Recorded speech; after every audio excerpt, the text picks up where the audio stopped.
നമസ്കാരം. Students world ന്യൂസിലേക്ക് ഏവർക്കും സ്വാഗതം. ജനാധിപത്യത്തിന്റെ ബാലപാഠങ്ങൾ വിദ്യാർത്ഥികൾക്ക് പകർന്നു നൽകി Kowdiar Salvation Army higher secondary സ്കൂളിൽ സ്കൂൾ പാർലമെന്റ് ഇലക്ഷൻ നടന്നു. പൂർണ്ണമായും ഇലക്ട്രോണിക് വോട്ടിംഗ് മെഷീന്റെ സഹായത്തോടെയാണ് തെരഞ്ഞെടുപ്പ് പൂർത്തിയാക്കിയത്.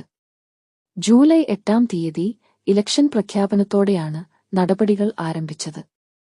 സ്ഥാനാർത്ഥി നിർണയം, പത്രിക സമർപ്പണം, പത്രിക പിൻവലിക്കൽ, സൂക്ഷ്മപരിശോധന, പ്രചരണം തുടങ്ങി പൊതുതെരഞ്ഞെടുപ്പിന്റെ എല്ലാ മാനദണ്ഡങ്ങളും സ്കൂൾ ഇലക്ഷനിൽ പാലിച്ചിരുന്നു. ഇലക്ട്രോണിക് വോട്ടിംഗ് മെഷീനിൽ സ്ഥാനാർത്ഥികളുടെ പേര്, ചിഹ്നം തുടങ്ങി വിവിപാറ്റ് ഉൾപ്പെടെ എല്ലാ സംവിധാനങ്ങളും ക്രമീകരിച്ചിരുന്നു. വിദ്യാർത്ഥികൾ തന്നെ പ്രിസൈഡിംഗ്, പോളിംഗ് ഓഫീസർമാരായി. അച്ചടക്ക നടപടികൾക്ക് ഇലക്ഷൻ പോലീസ് ഓഫീസർമാരായും വിദ്യാർത്ഥികൾ ചുമതലയേറ്റു. സാമൂഹ്യശാസ്ത്ര, ലിറ്റിൽ കൈറ്റ് ക്ലബ്ബുകളാണ് തെരഞ്ഞെടുപ്പിന് നേതൃത്വം നൽകിയത്. വാർത്തകൾ അവസാനിച്ചിരിക്കുന്നു. നന്ദി, നമസ്കാരം.